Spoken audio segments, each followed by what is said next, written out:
latest as far as your outfit trying to find the cause of the fire and begin preliminary investigations? Well, actually, it was after we have finished fighting the fire, we were doing salvaging that we were led to where we were told was an 8-month baby that was actually burnt. We saw the body, and then I had the opportunity to talk to the father of the baby that told us that, yes, it was the mother of the baby who lit candle, and that has really caused the fire. But that is to say that we were concluding on what we were told. That is just an information. We will continue to investigate and really know if what we had was exactly what caused the fire. But as far as we're concerned, now particularly when we've had some of these incidents being recorded in many of the slums, or some of the slums the last couple of days, so to speak, should we be worried, and why?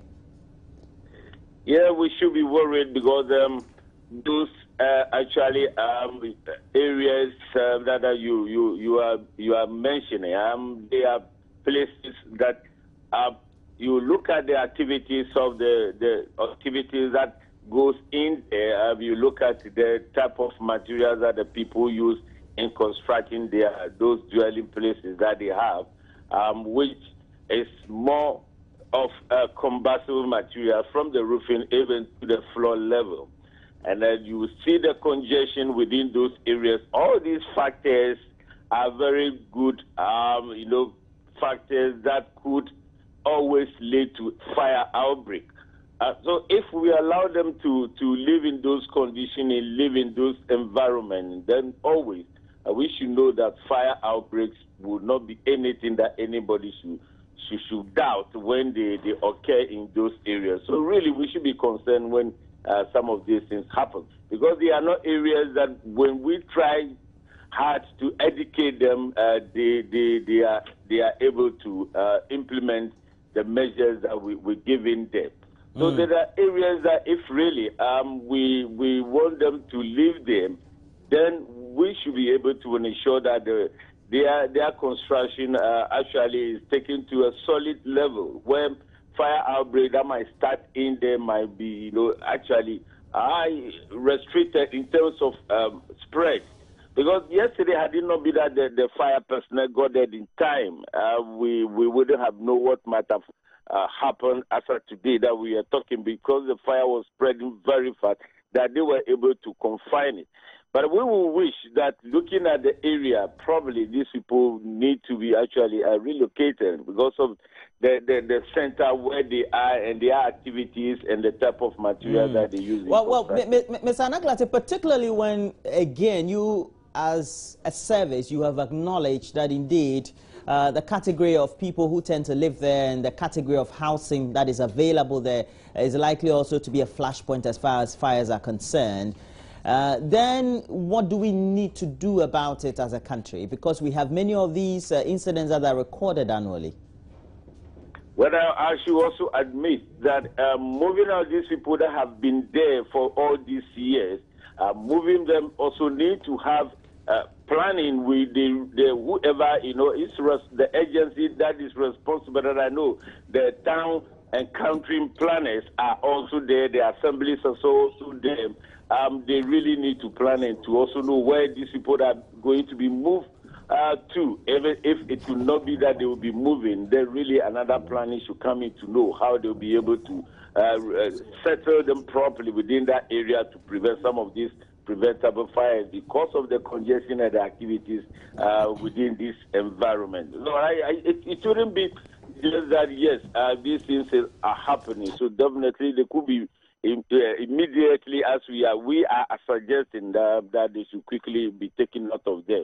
Yes, it will be the best thing, but we should also know that it needs to take planning. I will not be able to talk for those agencies that are responsible to know why for all this while that these fires are occurring. Every year we experience fires at those areas, and it is not that the fires are caused by any other thing. They are similar causes of these fires within these areas. So we will also say that, yes, they need to be moved from that place. It is a suggestion that we are giving, but that is how far we could go.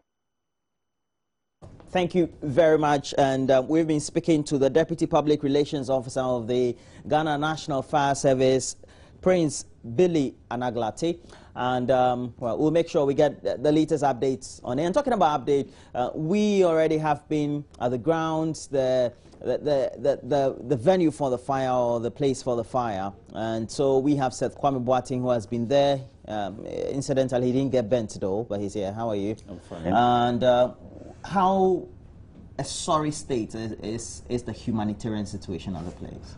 I got there, and it's been raining since dawn, and some traders had arrived to see if they could salvage any of their belongings. I must tell you, everything there got bent, and the place is as big as the Accra Sports Stadium, and it was a residential facility for some people. They have a makeshift structures which they sleep in. They do their business there and sleep in at the same time, and they lost everything. I got there and I was told that the fire started from one of the shops there. Apparently, a mother had left the 8-month-old baby there to go and shower. Then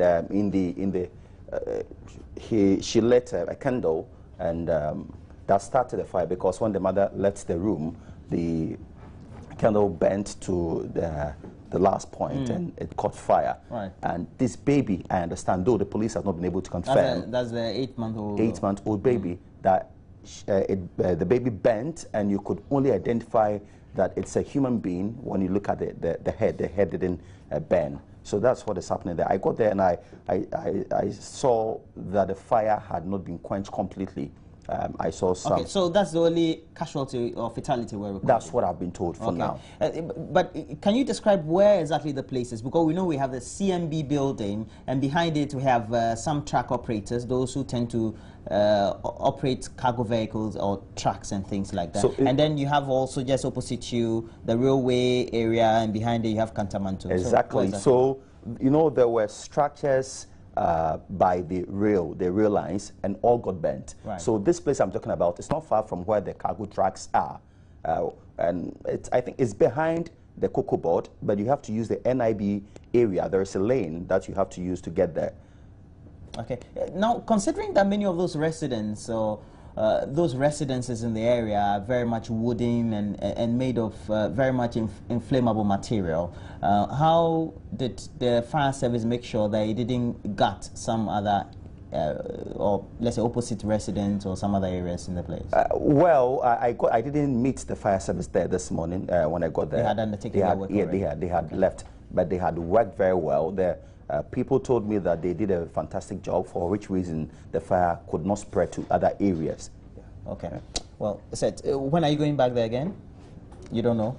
You have to file your report first. That's the difficulty of doing the job. Until Seth Kwame Boateng is our reporter and was at that very venue or incident where we are reporting an 8-month-old child being reported dead at a slum, Abuja, a community near the Cocoa Marketing Board area in Accra Central. And according to the reports we're getting, over 200 structures have so far been consumed by the fire, which started last night. And eyewitnesses say the fire may have been triggered by a candle, and that also has been confirmed by Seth Kwame Boateng.